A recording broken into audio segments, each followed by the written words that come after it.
जय श्री कृष्णा। राधे राधे।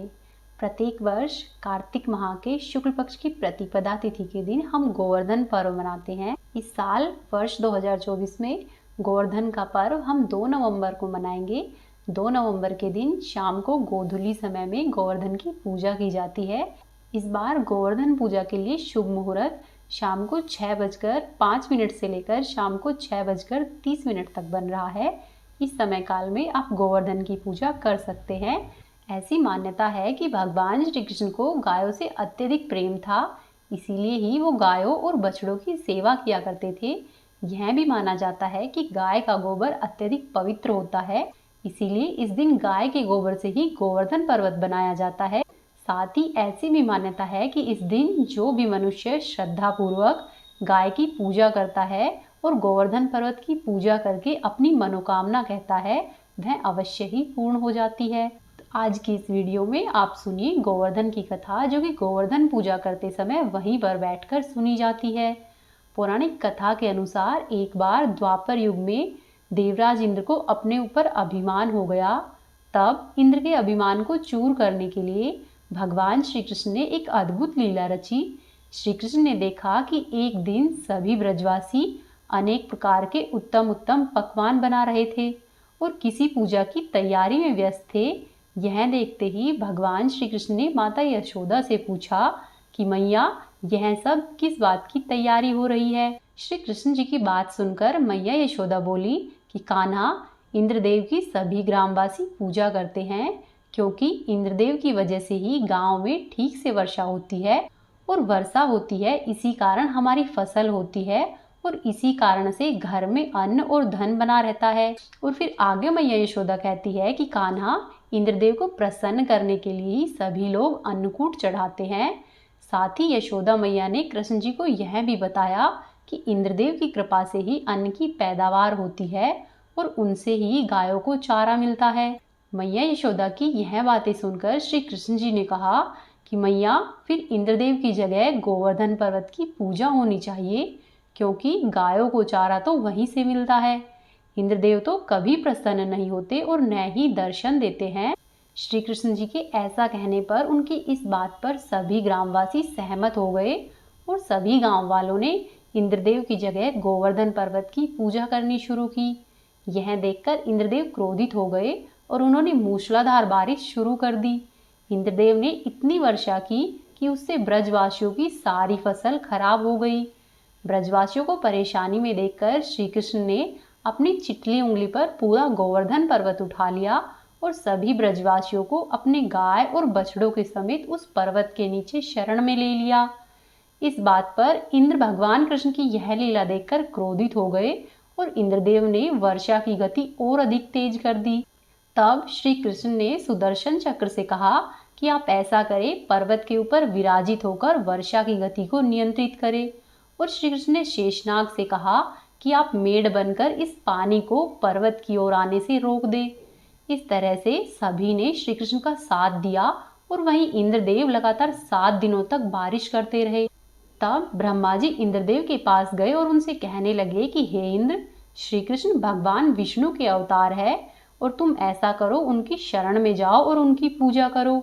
ब्रह्मा जी की यह बातें सुनकर इंद्र श्री कृष्ण के पास आए और उनसे क्षमा प्रार्थना की। उनकी पूजा करके अन्नकूट के 56 तरह का भोग लगाया।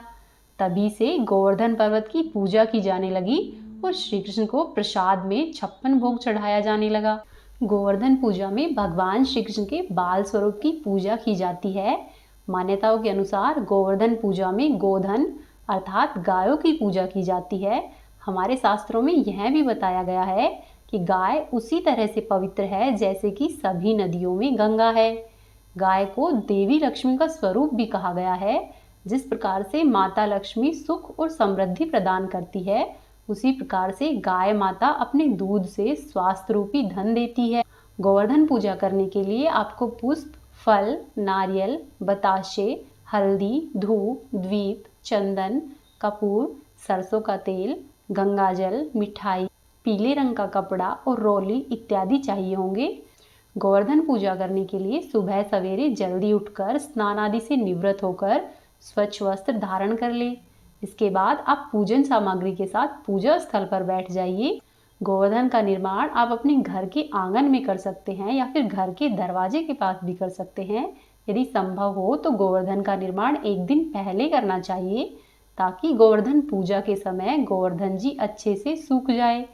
इसके लिए आप सबसे पहले अपने कुल देवी या कुल देवता का ध्यान कीजिए और उनसे निर्विघ्न पूजा संपन्न करने की प्रार्थना कीजिए।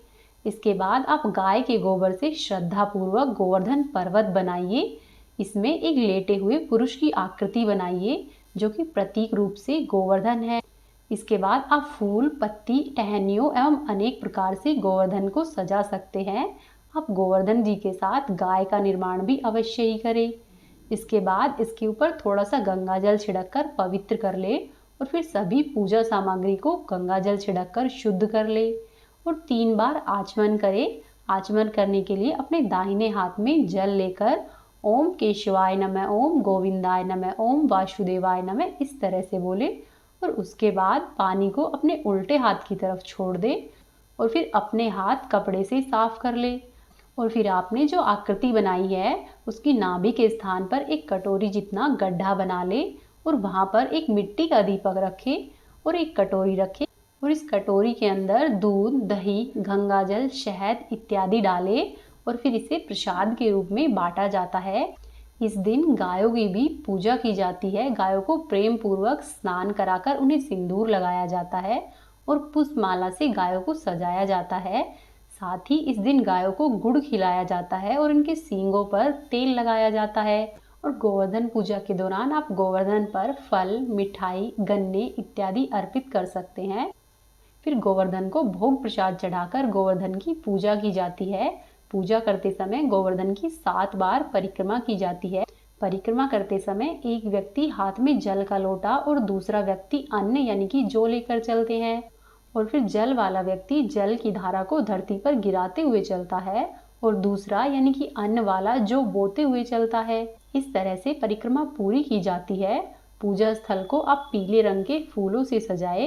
गोवर्धन पर्वत पर 56 प्रकार के भोग प्रसाद अवश्य रूप से चढ़ाए जाते हैं और फिर गोवर्धन जी की धूप और दीप जलाकर पूजा की जाती है। गोवर्धन पर्वत के ऊपर दीपक रखे, फिर गोवर्धन भगवान की परिक्रमा करे और कथा का पाठ करे। शाम के समय में इस आकृति को समेटकर एक जगह पर इकट्ठा कर दे और उसके ऊपर एक दिया जलाकर घर के मुख्य द्वार पर रख दे। गोवर्धन पूजा को हम अन्नकूट के नाम से भी जानते हैं। तो इस दिन घरों में या फिर मंदिरों में अन्नकूट के रूप में कढ़ी, चावल और बाजरा व हरी सब्जियां मिलाकर बनाया जाता है। साथ ही इसे भोजन के रूप में खाने और प्रसाद के रूप में बांटने की परंपरा होती है। गोवर्धन पूजा के दिन जो भी व्यक्ति प्रसाद के रूप में अन्न को बांटता है या फिर दूसरों को खिलाता है, उसके घर में वह दान अक्षय हो जाता है और भगवान विष्णु का उसे आशीर्वाद प्राप्त होता है। इस तरह से आप गोवर्धन की पूजा संपन्न कर सकते हैं।